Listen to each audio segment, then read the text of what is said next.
Market planning میں ایک اور اہم نکتہ ہے جو کہ اسیسیبلٹی کا اور انفراسٹرکچر ڈیولپمنٹ کے حوالے سے ہے، کہ یہ جاننا ضروری ہے کہ انفراسٹرکچر کے حوالے سے اس ملک میں کون سے سٹرکچرز ہیں جو کہ کام کر رہے ہیں. مثلا کمیونیکیشن کے حوالے سے کیسے آپ نے گفتگو کرنی ہے، کیسے آپ نے پہنچنا ہے اپنے کسٹمر تک، اور آپ کے جو امپورٹ کا کسٹمر ہے یعنی امپورٹر ہے اس کی ایکسس کیسے ہے اس کے کسٹمرز کے ساتھ. تو اس میں جو امپورٹنٹ ہے وہ ٹیلی کمیونیکیشن انفراسٹرکچر ہے، فار ایگزامپل، جس میں یہ ساری چیزیں آ جاتی ہیں. آپ کا ٹیلی فون آ جاتا ہے، آپ کا انٹرنیٹ سروسز آ جاتی ہیں، آپ کی فیکس سسٹم آ جاتا ہے. کوئی ایسے جتنے بھی ذرائع ہیں جیسے سیل فونز ہیں، سیلولر اسٹرکچر ہے، جو جس کے ذریعے پیغام کی رسائی ہوتی ہے سننے والے تک. تو جو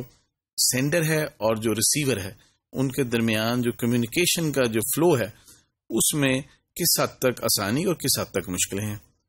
تو پاکستان کا اس حوالے سے جو اسٹرکچر ہے وہ کافی اچھا اسٹرکچر ہے، اور جتنی جلدی اور جتنا زیادہ اسپریڈ پاکستان میں ہوا ہے ٹیلی فونی کا پہلے اور اس کے بعد انٹرنیٹ کا، یہ بھی کافی فینومینل ہے. تو یہ بھی دیکھنا پڑے گا کہ جب آپ پاکستان سے کوئی چیز ایکسپورٹ کر رہے ہیں تو جہاں پہ ایکسپورٹ کر رہے ہیں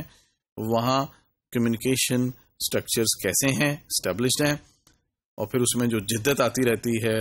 2G 3G 4G اس کی اڈاپٹیشن اس اسپیسیفک کنٹری میں کیا ہے، تاکہ آپ اپنی موڈ آف کمیونیکیشن جو ہے اس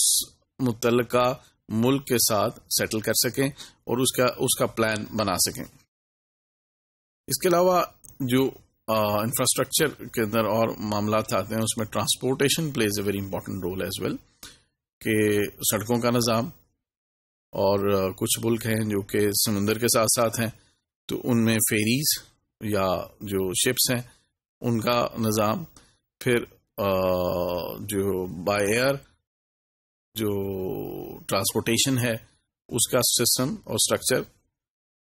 اس کو بھی مد نظر رکھنا ضروری ہے کہ جو گوڈز ٹرانسفر ہوں گی ڈپینڈنگ اپون دا گوڈز، تو وہ کیسے پہنچیں گی اس ملک کے مختلف شہروں میں، کیا وہ باہر جائیں گی. اچھا، اب بائر جو ہے وہ کچھ ملکوں میں بہت سستا ہے اور کچھ ملکوں میں بہت مہنگا ہے. تو جب ہم یہ جاننے کی کوشش کرتے ہیں کہ وہ بائر یا ایئر لائنز کا جو اسٹرکچر ہے وہ کیا ہے، اور کتنی ایئر لائنز ہیں، ایئر لائنز کے پاس کتنے جہاز ہیں، اور کون سی ایسی کوریئر کمپنیز یا ٹرانسپورٹیشن کمپنیز ہیں جن کے اپنے جہاز ہیں اگر ہوں تو، اور پھر ان کی پرائس کیا ہے، اس کی کاسٹ کیا ہے from city to city transfer, اور from that city which is a port city اس سے دوسرے شہروں کو ٹرانسفر کے اخراجات کیا ہیں، کون سا ذریعہ ہے جو کہ سستا ہے، جو کہ محفوظ ہے. مثلا اگر سڑکیں ہیں لیکن وہ محفوظ نہیں ہیں تو ظاہر ہے اس کو آپ اوائڈ کریں گے. پھر اس میں آپ کا ریلوے انفراسٹرکچر بھی آ جاتا ہے. اب پاکستان میں جو امپورٹ ہوتی ہے وہ زیادہ تر کراچی میں ہوتی ہے، اور کراچی سے پھر ایک انفراسٹرکچر ہے جس میں ٹرین کے ذریعے، جس میں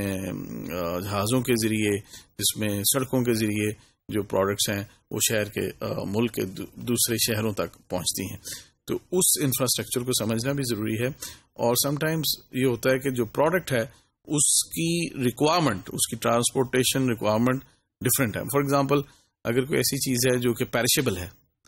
تو اس کی جو ٹرانسپورٹیشن ہے وہ اگر فوری نہیں ہوگی تو اس کے خراب ہونے کا خطرہ ہے. تو اس کے لیے ضروری ہے کہ ہمارے پاس اس میں انفراسٹرکچر ہو کہ بائر وہ پروڈکٹ جو ہے اس کی ٹرانسپورٹیشن ہو سکتی ہو. اگر وہ پاسبل نہیں ہے تو پھر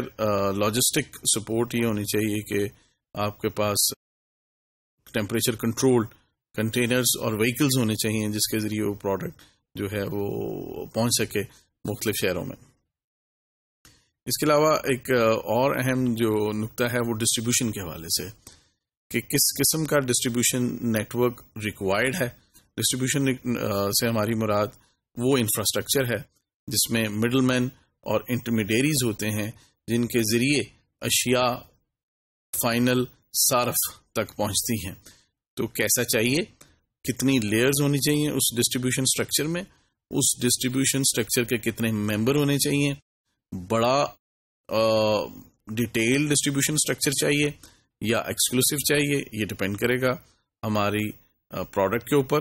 and then we would look into کہ کیا ہمارا ریکوائرڈ ڈسٹریبیوشن اسٹرکچر اویلیبل ہے اس ملک میں، اگر نہیں تو کیا پاسبل آپشنس ہیں.